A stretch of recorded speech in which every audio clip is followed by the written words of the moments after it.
Welcome back everyone.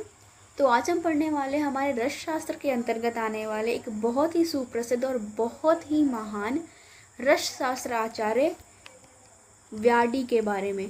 तो चलिए, व्याडी से जुड़ी एक बहुत ही इंटरेस्टिंग कहानी जो हमारे रस शास्त्र की किताबों में लिखी होती है, आज उस कहानी को हम पढ़ेंगे। तो इस कहानी को पढ़ने के लिए हम चले जाते हैं अपने 11वीं शताब्दी में मोहम्मद गजनी के समय काल में। मोहम्मद गजनी के समय काल में एक ईरानी यात्री, अल बिरूनी नाम का एक ईरानी यात्री था। उस अल बिरूनी के बारे में क्या लिखा है कि मोहम्मद गजनी की सेना के साथ भारत में आया था। लगभग 33 वर्षों तक भारत में रहकर भारतीय पंडितों से संस्कृत का अध्ययन किया और अनेक संस्कृत ग्रंथों का अरबी में अनुवाद किया था।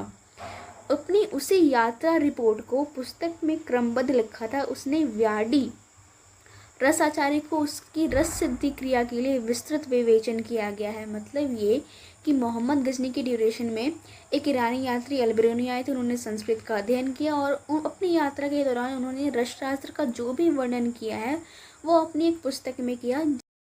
अब हम ये देखते हैं कि अल बिरूनी में रस शास्त्र के बारे में क्या लिखा है। अल बिरूनी ने कहा है कि विक्रम संवत के अधिष्ठाता राजा विक्रमादित्य के राज्य अवंतीपुरी, राजा विक्रमादित्य कहाँ राज करते थे? अवंतीपुरी, जो कि उज्जैन में है। उस अवंतीपुरी में राजा विक्रमादित्य के अंदर व्याडी नाम का एक आचार्य रहता था। उसने रस रसायन सिद्धि में निमित्त अपनी सारी संपत्ति नष्ट कर दी थी।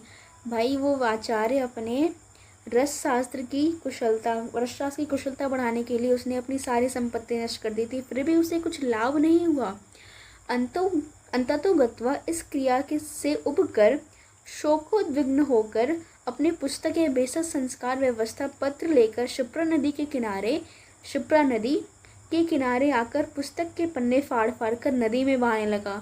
नीचे की ओर आगे उस नदी किनारे पर नगर की एक प्रमुख राजनर्तकी स्नान कर रही थी। उसने लगातार बहते पन्ने को आते देखकर सभी को इकट्ठा कर अंत में सभी भीगे पृष्ठों को लिए उसी तरफ आई जिधर व्याडी बैठा था। उसने व्याडी से शोक और पन्ने बहाने का कारण पूछा। व्याडी ने कहा कि इस ग्रंथ ने मेरा सत्यानाश कर दिया है। मेरे पास प्रचुर मात्रा में धन था और क्रिया को करते करते मैं कंगाल बन गया हूँ। मैं चाहता हूँ कि भावी पीढ़ी इससे मेरे जैसा ही धन व्यय नहीं करे, अतः मैं इस ग्रंथ को नष्ट कर देना चाहता हूँ। राजनर्तकी ने कहा कि यह ऋषि प्रणीत ग्रंथ है, झूठा तो नहीं हो सकता। जैसा कि आयुर्वेद में कहा जाता है आप तो उपदेश होता है, वही चीज़ यहाँ पे राजनर्तकी ने भी कहा कि चूंकि ये ऋषि प्रणीत ग्रंथ है तो ये झूठ नहीं हो सकता। निश्चित ही तुम्हारी क्रिया में भिन्नता है।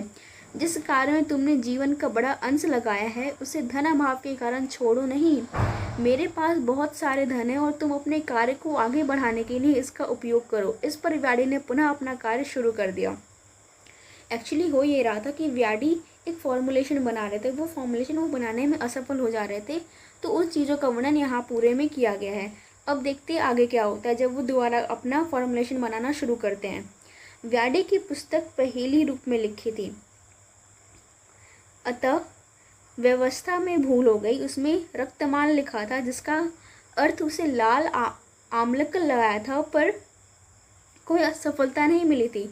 मतलब जो फॉर्मुलेशन वो बना रहे थे उसमें रक्तमाल का प्रयोग करना था और रक्तमाल को उन्होंने क्या समझा? लाल आमलक। पर चूंकि उन्होंने रक्तमाल को लाल आमलक समझा था, इस वजह से उन्हें सफलता नहीं मिल रही थी। सिद्ध तैल निर्माण करते समय कौन सा फॉर्मुलेशन बना रहे थे? वो व्याडी सिद्ध तैल निर्माण कर रहे थे।